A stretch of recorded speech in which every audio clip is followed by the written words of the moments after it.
미카엘과 그의 사자들 교회 122번째 설교를 시작하겠습니다. 요한복음 2장 23절로 3장 13절까지 보겠습니다.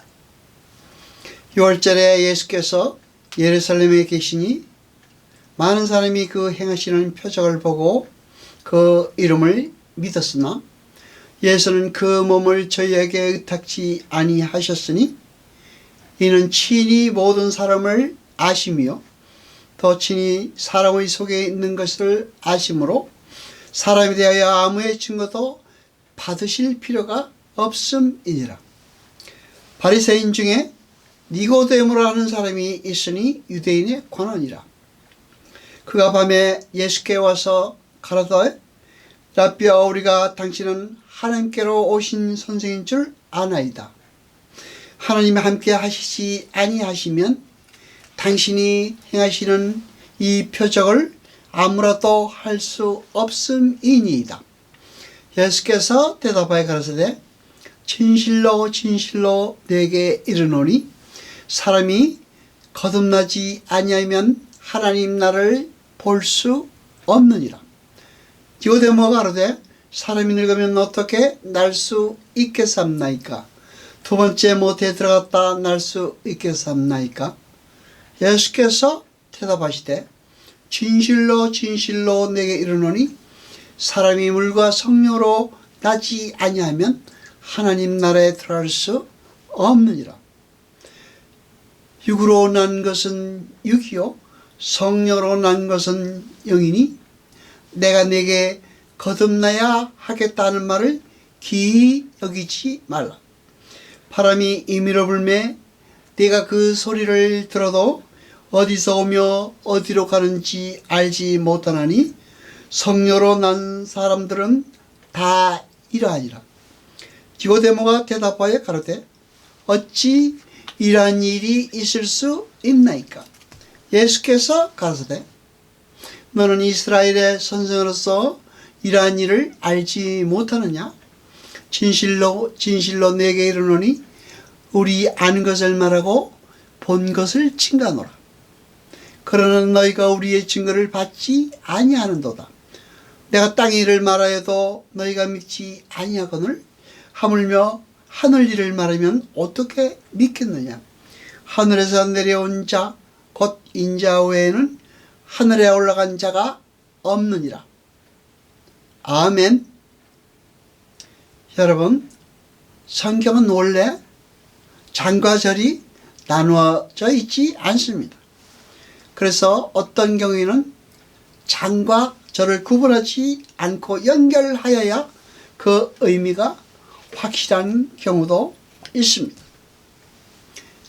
여러분이 잘 아시는 예수 그리스도의 성전 정화 사건과 니고데모의 이야기 중간에 예수님이 많은 표적을 일으켰고 사람들이 주님을 믿었는데 주님은 그들의 믿음을 올바른 믿음으로 여기지 않으셨다라는 내용이 들어 있습니다. 우리는 이 모든 표적들이 모든 죄인에게 굳게 닫혔던 하늘이 예수 그리스도에 의해서 열리게 되는 것을 가리키고 있다는 것을 압니다. 가나의 혼인잔치에서 물로 포도주를 만드는 사건은 우리가 알다시피 형식주의인 죽은 종교로서의 유대교는 진정한 잔치를 맛볼 수 없다는 것을 말하고 있는 것입니다. 진정한 기쁨은 예수 그리스도에 의해서만 가능하다는 것을 말하고 있는 것입니다. 또 성전 정화 사건은 겉으로는 하나님을 섬긴다고 하면서 자신의 이익을 추구하는 입만무성한 무화과나무와 같은 유대인들을 향한 예수님의 진노를 보여주시는 것입니다. 그리고 바로 이어지는 2장 말미에 예수님을 믿는다고 하는 자들을 예수님께서 인정하지 않으시더라라는 내용이 나옵니다. 여러분, 모든 기적들은 표적, 사인이었습니다. 요한은 일부러 세메이온이라는 단어를 써서 그 기적들이 어떤 것을 지시하는 표적이었음을 밝힙니다. 모든 기적들은 일종의 표지판인 것입니다. 그리고 그 기적을 보고 예수님을 믿노라 하는 자들을 보시고 주님께서는 그들의 믿음을 인정치 않으셨다는 것을 말하고 있습니다. 그것은 그들의 믿음이 참 믿음과는 거리가 멀다는 것을 말해주고 있는 것입니다. 많은 사람들이 그 행하시는 표적을 보고 그를 믿었다라고 말하고 있습니다. 여기에서 쓰인 믿다, 에피스티오사는 피스티오의 부정 과거 시제입니다. 그리고 그 시제는 일시적인 믿음을 말하고 있습니다. 요한은 의도적으로 같은 단어를 써서 그러나 시제를 달리해서 무언가를 강조하고 있는 것입니다.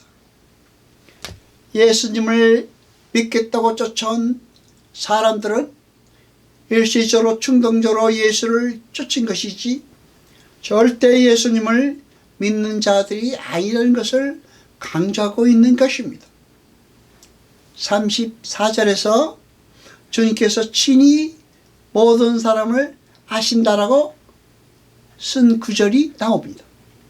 여기서 알다라고 번역된 단어 기노스코는 감각적인 지각을 이야기하는 것이 아니라 사물이나 현상에 대한 실질적인 깊은 지식을 이야기하는 것입니다. 이것은 예수님의 전지성을 나타내는 말인 것입니다. 여러분, 요한복음에는 믿는다는 말이 두 가지 의미로 쓰입니다. 하나는 참 믿음을 이야기하는 것이고 하나는 일시적으로 그 대상의 가르침을 받고 그를 따르는 행위도 믿음이라고 표시하고 있습니다.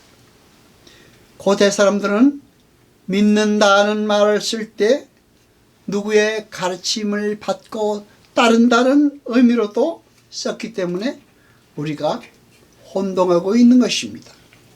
그들은 혼용했습니다.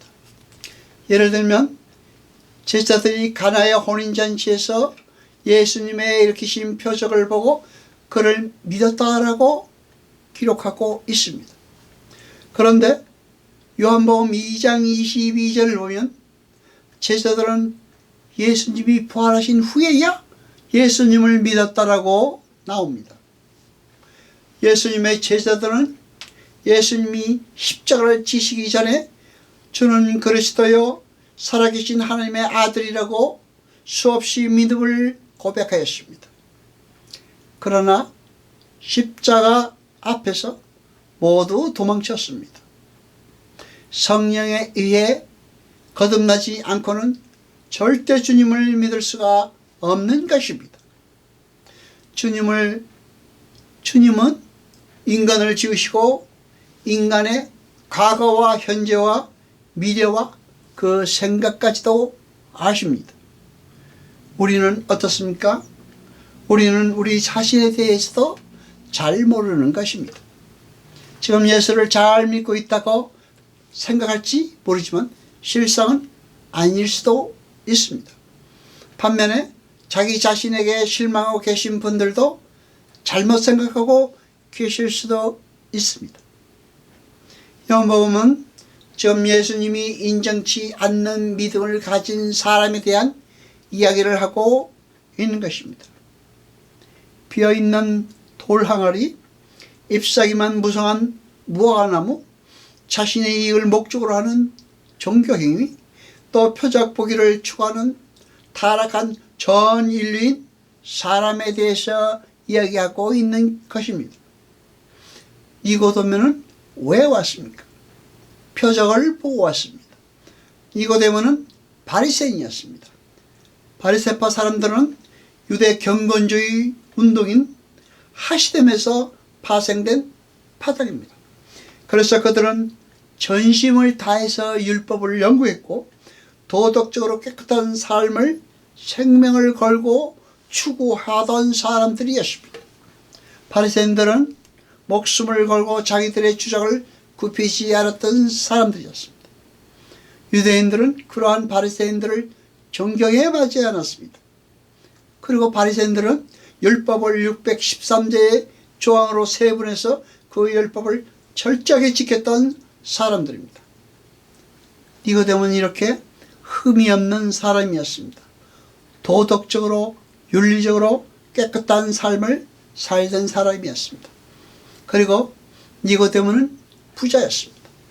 그리고 그는 관원이었습니다. 거기다가 그는 교육을 많이 받은 학자였습니다.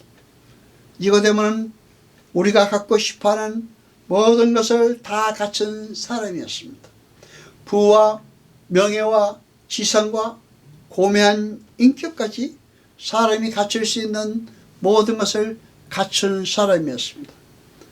그러나 성경은 그러한 그가 어둠에 속한 사람이었다라고 진술합니다.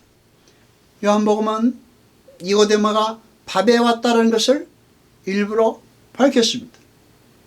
요한복음의 언어들은 상징적 의미를 가지고 있습니다. 하나님의 생명으로부터 떠나 있는 자들이나 그러한 상태 혹은 진리를 알지 못하는 무지함이나 악의 영향력 아래에 있는 것을 가리켜 밤, 어두움이라고 표기하고 있습니다. 그래서 요한은 유다가 예수님을 팔기 위해 다락방을 나섰을 때 그때가 밤이었다라고 일부러 밤이라는 단어를 쓰고 있습니다. 즉 누쿠스라는 단어를 사용하고 있는 것입니다. 요한복음을 보면은 요한은 그의 글에서 빛인 예수님과 어둠인 세상을 자주 대조시키고 있는 것을 볼 수가 있습니다. 그러니까 요한이 니고데모가 밤에 왔다라고 일부러 누쿠스라는 단어를 사용한 것은 세상의 빛이라고 여기고 있는 세상적인 힘을 가진 것이 결코 빛일 수 없다는 것을 강조하고 있는 것입니다. 성경은 표적을 보았고 세상의 힘을 모두 소유한 니고데모의 영적 상태가 밤이었다는 것을 밝힘으로써 그런 것들이 인간의 구원과 전혀 상관관계나 비례관계를 갖고 있지 않으며 기여도 할 수 없다는 것을 밝히고 있는 것입니다. 예수님에 대한 지식과 그 지식을 근거한 행동까지도 신앙이 아닐 수 있다는 엄청난 사실을 우리에게 알려주고 있는 것입니다. 니고데모는 예수님에 대한 지식이 있었습니다. 그리고 그 지식을 따라 겸손하게 그의 앞에 나왔습니다. 신기한 표적들도 많이 보았습니다. 그런데 예수님은 니고데모에게 거듭난 날을 묻고 계십니다. 주님은 조건이나 환경이나 선한 행위, 미덕 그 어떤 것으로 관심이 없으십니다. 오직 하나 성령으로 거듭났냐 아니냐에만 관심이 있으신 것입니다. 그 거듭남은 자신의 노력이나 애씀으로 주어지는 것이 아닙니다. 하나님께서 선물로 주셔야 거듭날 수 있습니다. 거듭나다 겟내 때 안어 때는 수동태입니다. 거듭나는 것은 우리의 힘으로 되는 것이 아닙니다. 거기에서 쓰인 안어 때는 두 가지 의미를 가지고 있습니다. 첫째로는 다시라는 말도 있습니다. 둘째는 위로부터 하늘로부터라는 뜻도 있습니다. 그러니까 이 아노땐이라는 단어 안에 구원의 기원과 본질이 다 들어있는 것입니다. 니고데모가 모태에 다시 들어갔다 나와야 하는 것이냐고 물었을 때 그것은 니고데모가 거듭남이 불가능한 일이라는 것을 말하고 있는 것입니다. 여러분, 세례는 죄가 죽고 하나님의 백성이 살아나는 심판과 구원의 사건을 상징하는 것입니다. 그것은 성령으로 말미암아 하나님의 택한 백성들에게 일어나게 될 구속의 사건을 이야기하고 있는 것입니다. 그러니까 성경은 죄인은 하나님의 선물인 물과 성령으로 다시 태어나지 못하면 아무리 선한 행위를 열심히 하고 아무리 열심을 부려 종교 행위를 한다고 해도 절대 하나님 나라에 들어갈 수 없음을 니고데모 이야기를 통해서 알려주고 있는 것입니다.